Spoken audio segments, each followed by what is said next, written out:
Hey y'all, what's good, beautiful people? It's your girl Tay, and I'm here yet again with another update video. So definitely make sure you guys smash that like button, comment down below, subscribe, plus push your post notification bell button so that when anytime I upload a video, you will be notified. Happy Friday, you guys. I made it through the week. It is Friday, and it's a 3-day weekend, so can't go wrong there. I'm totally happy because I get a little bit of extra rest and reset this weekend, and I hope that you guys are planning on doing the same. So we are going to jump right into the news. Okay, as always, we're going to go over emergency SNAP maximum benefits for the month of June. Now, I did not get a chance to take a look at it today. I did give you guys the payout date information in yesterday's video, so if you missed it, you can feel free to check that video out. I will go over the information again in this video today. However, the payout dates will only be for the states that I didn't go over in yesterday's video, so I just wanted to point that out to you guys. Now, moving on to the actual news, which I was here. I don't know why it just booted me out of the system. I had it already ready to go. Okay, so the first thing we're going to talk about is what's going on with Biden and canceling the student loan debt. Okay, so since Biden zeroes in on the plan to cancel $10,000 in student loans per borrower. Now, this was published by The Hill about 4 hours ago. It says President Biden is nearing a decision on student loan debt forgiveness, with the president and his team zeroing in on canceling $10,000 per borrower with some potential caveats. Okay, White House officials caution no decision has been finalized as Biden continues to weigh his opinions. The president is scheduled to speak at the Naval Academy's commencement ceremony on Friday and at the University of Delaware ceremony on Saturday. Multiple reports indicated Biden considered using the weekend commencement ceremonies to announce some student debt forgiveness. The Washington Post reporting the timing was changed in the wake of a school shooting in Texas that we've spoken about. Okay, no decisions have been made yet, but as a reminder, no one has been required to pay a single dime of student loans since the president took office. Okay, so they want you guys to be aware. For most people, your student loan payments has been paused. Multiple sources told The Hill in late April that Biden was looking at canceling at least $10,000 in student debt, and indications are the White House appears to have settled on that number, even as they work through potential limits on who the loan cancellation would benefit. Hopefully this time they do it as a more blanket general situation, not just for people who are disabled or who have very specific situations, but just as a blanket statement, we're going to do $10,000 because there are a lot of people that have student loan debt issues right now, and of course the pandemic definitely made that worse. Okay, so just wanted to make you guys aware of that. Moving on from that, we're going to talk about the president of Russia, the guy who's creating all the problems right now.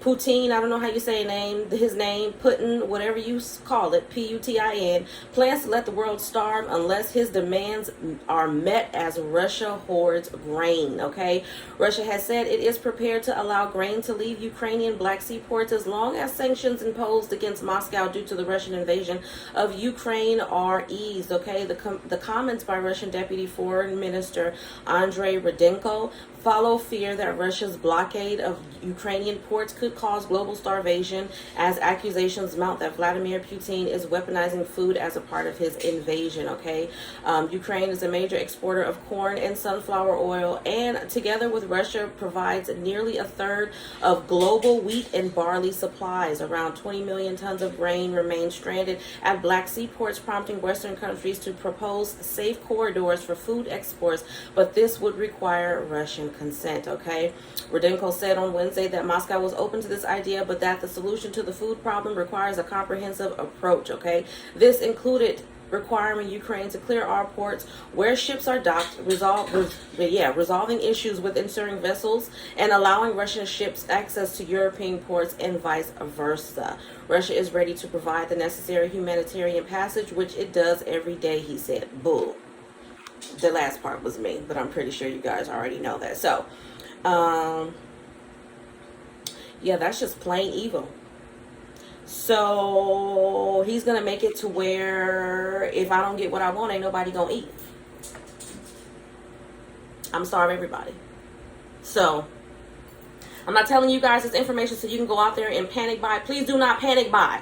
I have to say that. I have to put that out there. I don't know if it was you guys or some of you guys that were panic buying, but I'm telling you guys, do not do that. If you need to stock up for your house, if you are in fear, everybody's in fear right now for many different reasons, but if you are in fear, I'm in fear. Let me just put that out there. I am not above anybody. I share the same fears as you guys. I am in fear of all of this, okay? I have 6 kids. I have a very large family, okay? So buy things sparingly. Go on Monday, buy you a case of water. Go on Tuesday, buy you a case of water. And I say do it that way because it gives other people the opportunity to get stuff in their household for their families too. But one thing that people don't realize when they become greedy and selfish, it's not about survival of the fittest. That's not what it should be about. How can you call yourself a human but don't care about other people surviving? You want it to be just your family and the neighbors next door that survive? Do you think that's going to make the situation any better? Realistically, I don't think people think things through. I mean, if it were just me and my family, if we were the only family alive in the whole world, I think that at some point or another we would probably go crazy. We're not built to be alone. I don't know why people don't understand it. That's just my personal opinion, but I feel like if it was meant to be that way, then however the world was created, women would be put on one planet and men would have been put on another. But it wasn't done so. History has proven, as well as many scientific factors, and not just human behavior, but even in animal life forms, that at some point or another there is some type of social interaction. Okay, so with that being said, please be mindful that just as much as you want to be able to provide for your family, that there are other mothers and aunties and grandmothers and cousins and sisters and brothers out there, pastors, that want to be able to provide things for their family members as well. Okay, so just be mindful. There is a way to go about stocking up your house instead of going out in one day and buying everything. And with that being said, it is also the responsibility of these retailers. I hope that they implement certain rules and limitations earlier rather than later. Last year when everything went out, then they started to implement maybe 1 or 2 of certain items per household, okay? And that is absolutely fine, because at the same time they're thinking the way that we're thinking. They want to give everybody the opportunity to buy things, okay? So do not panic buy. I myself right now, I only have 2 cases of water in my household. That is definitely not enough, just on a regular basis, despite whatever is going on right now. I do plan on getting some cases of water, but again, I'm going to do it in a way that's going to allow me to feel at ease about my household and what I need for my family, but at the same time allow other people to do the same for theirs. I just want to put that out there. But I'm going to jump back into the news because that really did, I'm not going to sit here and sugarcoat it. It pissed me off that people were panic buying, okay? So please don't do that. Moving on from now, we're going to talk about how Californians could possibly receive a $10,000 fine for watering grass during the water ban, okay? It says as of June the 6th, there will be a statewide water ban put in place in effort to conserve water during drought season, okay? Municipal governments are not on the same page with how to handle the issue. Fines will be issued to residents in participating counties who water non-functional grass during the ban, okay? Those exempt will only have to follow limited regulations a few days a week. According to the Desert Sun, Californians are not permitted to water turf that is ornamental and not regularly used for human recreational purposes or for civic or community events. However, if the turf is irrigated with recycled water or human health is dependent upon watering a specific area, then a fine will not be issued. So basically, if you own a house, it sounds like you can't water your lawn outside while the water ban is in effect, and that will go into effect according to this article June the 6th. So please, people, don't get caught watering your lawn June 6th and on, because I don't think that anybody needs or deserves to have a $10,000 fine put on them, okay? This adoption here and the direction from the governor isn't a one-size-fits-all approach. It is based on local plans. What we're doing here is reflective of the good work that agencies have done, but we need to see a little more urgency and need to see everyone move based off these local plans to a level 2 water shortage contingency scenario, okay? What we're lacking right now is a unified message across the state that this is serious enough and we all need to be doing our part. I agree. So some cities will issue fines up to $500, and of course, like they said, it is not a one-size-fits-all, so you're obviously going to be subject to whatever the fine is for your local city or county of residence, okay?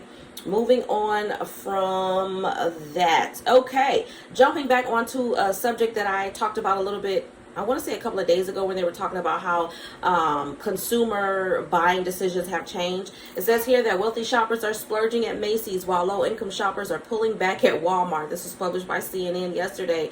Affluent shoppers are splurging on new outfits at Macy's, Nordstrom, and other high-end outlets, while low-income customers are pulling back on discretionary items, leading retailers say. Macy's said Thursday that comparable sales at stores open for at least 1 year grew to 12.4% during its latest quarter, compared with the same stretch a year ago. Wow. Macroeconomic pressures on consumer spending increased during the quarter. Our customers, hold on, I'm just making sure I ain't. Okay. Our customers continue to shop, Macy's CEO Jeffrey Jeanette said in a press release. Macy's saw a notable shift in consumers buying clothes for special events and shopping in stores, Jeanette said. Dresses, women's shoes, accessories, and men's tailored clothing saw strong sales performance during the quarter. Luxury sales remained a standout for our business, as shopping behavior among high-income consumers has so far remained less affected by inflation. Of course not. Why would the wealthy stop shopping? They have no reason to worry. I mean, that's just common sense, right? This article goes on to talk about what's going on at Nordstrom. I don't think that there is anything that needs to be said more about the wealthy. Companies, however, say lower income shoppers are slowing their spending on discretionary items, buying cheaper private label brands and adding fewer items to their shopping carts. I think we're seeing, what we're seeing is a bit of a bifurcation. I don't know if I'm saying that right. So we are seeing some customers who are trading up into those more premium brands. Walmart also said some consumers were switching from gallons of milk to half gallons and to private label grocery brands. I mean, what did they expect? People are running out of money. Things are getting more expensive. People are paying ridiculous prices just to travel from their house to the grocery store, depending on where they live. Gas is expensive. Nobody is really doing anything about that. We have all this talk, and that's all it is. I'm just as frustrated as you guys are. The reality is that there's nothing but talk. Nancy Pelosi is talking. Stingy Mitch McConnell is talking. Chuck Schumer is talking. The president is talking. The press secretary is talking. Everybody is talking. The House is talking. The Senate is talking.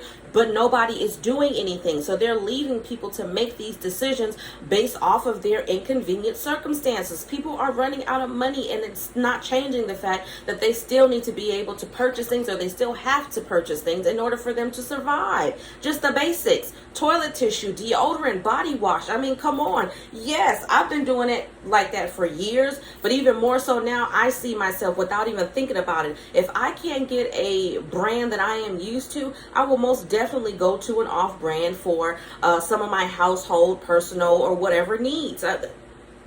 I will go to the 99-cent store. I have gone to the 99-cent store. Sometimes because maybe they didn't have what I needed at the regular large retail grocery stores. But sometimes because, yeah, it's a cost issue. I got to put gas in my car. I also have to pay some bills. I have to take care of necessities. This is a necessity too, so you have to cut where you can. They know that already. Stop talking about it and do something about it, right? Move on from that. Y'all hear my son? He's outside the door. He knows I'm in here working, and yeah, y'all already know how that goes. But we're going to get off of that in terms of the news today, and we're going to jump over to emergency SNAP maximum benefits for the month of June. We're going to see if there have been any additional states that has been added. Let me refresh. Okay, I don't think so. I have my list here, so I'm just going to read off of my list. And then if there are any additional, I will let you know. So I have Alabama, I have Alaska, I have DC, I have Georgia, I have Guam, Hawaii, Kansas, Maine, Maryland, New Hampshire, New Jersey. So far I'm not seeing anything new. North Carolina, Oregon, Pennsylvania, Rhode Island, South Carolina, Virginia, Washington, West Virginia, and Wisconsin. So no additional states has been added to that list for emergency SNAP max for the month of June. Okay, and then really quickly, I do know that we need to go over pandemic EBT again, but really quickly, I'm just going to read off those states. I'm not going to go over the payout dates because that will be too much in this video. So for the current school year, 2021-2022, we have Alabama, American Samoa, Colorado, Connecticut, Delaware, DC, Florida, Indiana, Illinois, Kentucky, Louisiana, Maine, Maryland, Massachusetts, Michigan, Minnesota, Montana, Nebraska, Nevada, New Mexico, North Carolina, Ohio, Oklahoma, Pennsylvania, Puerto Rico, Rhode Island, South Carolina, Tennessee, Texas, Utah, Vermont, Virginia, West Virginia, and Wisconsin. And again, that was for pandemic EBT for this current school year, which is 2020-2022. All right, you guys, so as always, I hope this information was in some way helpful or useful to you guys in the least little bit. Do me a favor if you haven't already. Don't forget to smash that like button, because it really does help to let YouTube know that you like what I'm doing and you want me to stick around, you guys. Put some fireworks, put whatever you feel like putting down below in the comment section, just to let me know that you made it all the way to the end of the video. Let me know what you guys are thinking about doing this weekend. I don't really celebrate Memorial Day. I'm just going to take the 3-day weekend to basically rest. No, actually, I'm going to do some makeup videos. I'm going to do some content for my other channel, so that's what I'm going to be doing. I'm also going to be celebrating my baby's birthday, so if you guys have not already subscribed to my beauty and lifestyle channel, definitely check out the description box, because the link to that channel will be down below. I don't want you guys to miss out on anything, especially if you guys are wondering what I'm going to be doing. You'll get a chance to see for yourself. As always, I'm going to say, remember to live, love, and elevate, you guys, because that's really all that we can do in this life and in the next. And I will definitely see you guys in my next video. Peace, y'all. Bye.